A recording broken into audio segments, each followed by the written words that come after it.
Hi friends, आज आपण बनवणार आहोत करंदी मसाला, म्हणजेच याला मोठी सुकट असंही म्हणतात। याची आज एक वेगळी रेसिपी आपण पाहणार आहोत। यासाठी इथे करंदी स्वच्छ करून घेतलेली आहेत, निवडून घेतलेली आहे।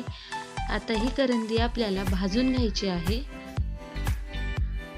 आता ही सर्व करंदी मी एका कढईमध्ये घालून घेते व याला आपल्याला 4 ते 5 मिनिटे भाजून घ्यायची आहेत।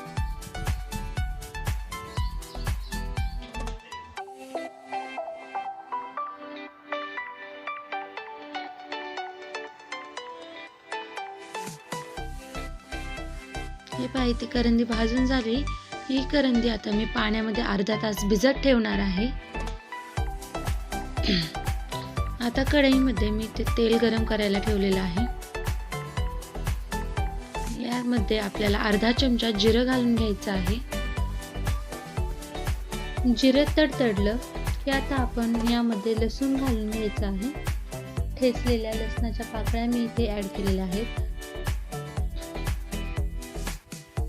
3 बारीक चिरलेले कांदे आता आपण यामध्ये घालून घ्यायचे आहेत व हे कांदे आपल्याला छान परतून घ्यायचे आहेत लालसर रंगावर येईपर्यंत।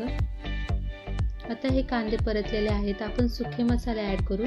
1 छोटा चमचा धना पावडर, 1 छोटा चमचा हळद, 1 मोठा चमचा मिरची पावडर, 1 छोटा चमचा चिकन मसाला व चवीनुसार मीठ। आता हे सर्व मसाले आपल्याला कांद्यामध्ये घालून घ्यायचे आहेत व साधारण अर्धा मिनिट परतून घ्यायचे आहेत।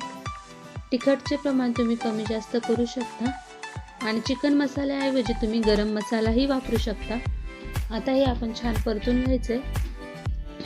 इथे आता बारीक चिरलेला टोमॅटो घालून घ्यायचा आहे। 1 छोट्या साईजचा टोमॅटो मी इथे घालून घेतलेला आहे। आता हे आपण परतून घेऊया। हे पहा, इथे छानपैकी मसाले परतले गेलेले आहेत। आता इथे बटाटा ऍड करून घेत आहे मी।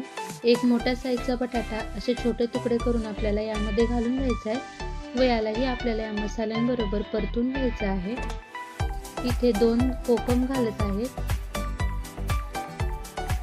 आता हे आपण या मसाल्यांबरोबर परतून घेऊयात। कोकमने एक भाजीला छान टेस्ट येते। नाही नसेल तुमच्याकडे नाही ऍड केला तरी चालेल। आता आपण अर्धा तास भिजत जी करंदी ठेवली होती तीही आपण यामध्ये घालून घेऊया। यातलं पाणी मी बाजूला काढून घेतलेलं आहे व करंदी यामध्ये ऍड केलेली आहे। आता हाही आपण छानपैकी मिक्स करून घेऊया। ही रेसिपी बनवताना एक गंमत झाली, ते म्हणजे बाहेर धो-धो पाऊस पडत होता आणि लाईटही गेली होती। आता मी यामध्ये अर्धा ग्लास पाणी ऍड केलेलं आहे। त्यामुळे तुम्हाला लाईट नसल्यामुळे व्हिडिओची क्लिअरिटी दिसणार नाही, पण भाजी नक्कीच खूप टेस्टी होते। नक्की बनवा। आता आपण यावर झाकण ठेवायचे आणि साधारण बटाटा शिजतोपर्यंत आपल्याला ही भाजी शिजवून घ्यायची आहे। हे पहा, इथे आपली भाजी झालेली आहे। साधारण 15 ते 20 मिनिटात आपली भाजी शिजते छानपैकी। हे पहा, बटाटाही छान मऊ झालेला आहे आणि मस्त बाहेर धो-धो पाऊस, करंदी मसाला, तांदळाची भाकरी, वा म्हणजे स्वर्ग सुखच। त्यामुळे तुम्ही ही भाजी अशा प्रकारे नक्की ट्राय करा। आवडली तर लाईक, शेअर आणि सबस्क्राईब करायला विसरू नका।